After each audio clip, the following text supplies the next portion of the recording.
श्री सद्गुरुदेव भगवान की जय।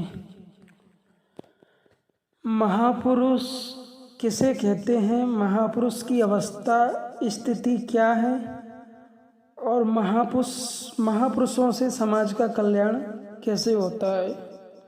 3 प्रश्न। तो देखिए, महापुरुष सब नहीं हो सकते। एक सामान्य मनुष्य अपने आगे महापुरुष लिखने से या टाइटल देने से महापुरुष नहीं हो जाता। महापुरुष उन महामानव को कहते हैं जो पुरुष तत्व को विदित कर ले, प्रकृति से परे। ये जड़ प्रकृति जो है और चेतन प्रकृति जो है, जड़ चेतन से परे जो परम पुरुष परम तत्व परमात्मा का साक्षात्कार कर ले, उसे महापुरुष कहते हैं। दर्शन की भाषा में महापुरुष वो होता है जो परम पुरुष परमात्मा और उससे संयुक्त बुद्धि वाला हो। जो बुद्धि आत्म तत्व को धारण करती है, उस बुद्धि को प्रज्ञा बुद्धि कहते हैं। और वो बुद्धि जब समभाव में स्थित हो जाती है, समत्व की सिद्धि, तो ये जो अवस्था आई योग से, साधना से, आध्यात्मिक योग क्रिया से, उस योगी को समदर्शी, समवर्ती या स्थित प्रज्ञ कहते हैं। वो महापुरुष है, सद्गुरु है, वो द्विज है, वो ब्राह्मण है, वो योगी है या फिर संत महात्मा, जो भी कहो। तो उन महापुरुषों का स्वरूप होता है कल्याण स्वरूप, क्योंकि वो निर्दोष निष्पाप अभय पद को प्राप्त हैं। निर्दोष निश्चल अनामय पद को प्राप्त हैं। उनका अंतःकरण अंतर्मन निष्पाप और निर्दोष है। वो दोष गुणों से रहित हैं, इसलिए निर्गुण स्वरूप में स्थित हैं, निराकार। उसी आत्म तत्व में स्थित होने के कारण उनको आत्मज्ञानी या सद्गुरु कहते हैं। जैसे समाज में बुद्ध हुए, महावीर, गुरु नानक, ईसा, मूसा, मोहम्मद,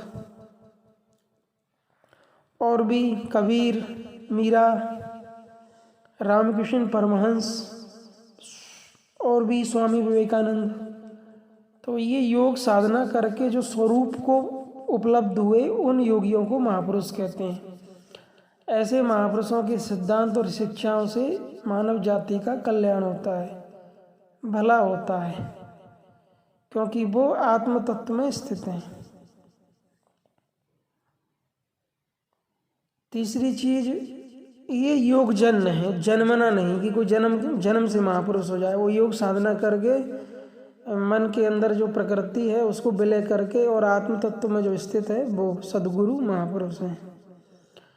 इन महापुरुषों से समाज का कल्याण होता है, क्योंकि ये कल्याण स्वरूप है। और महापुरुष एक अवस्था है जो योग जन्म है।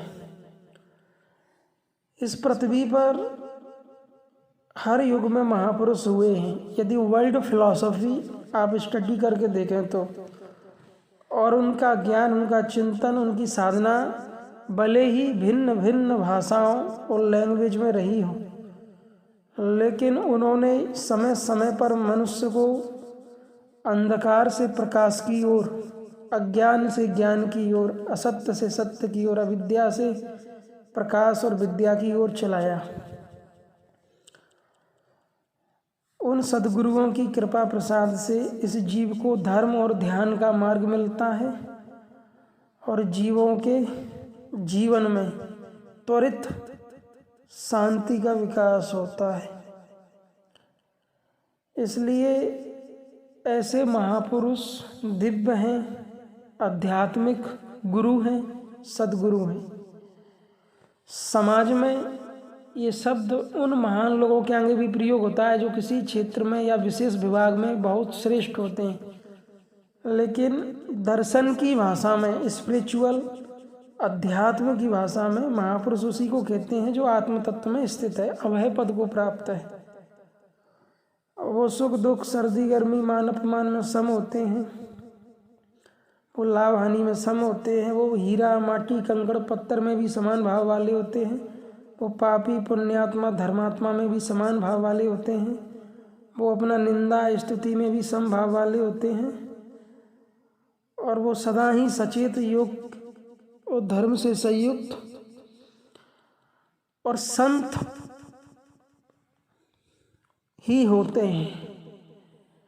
इसलिए वो समाज के लिए सदैव वंदनीय है, पूजनीय है, और उन्हीं के मार्ग और सिद्धांतों पर चल करके ये समाज वर्तमान क्षणों में शांति, ज्ञान, सद्बुद्धि और विवेक प्राप्त कर सकता है। इसलिए हमारे महापुरुष सर्वश्रेष्ठ हैं। प्रभु राम हो, कृष्ण हो, बुद्ध, महावीर, और उनके सिद्धांत और उन पर चलकर हम भी उन्हीं के समान हो सकते हैं। ओम श्री परमात्मा ने नमः।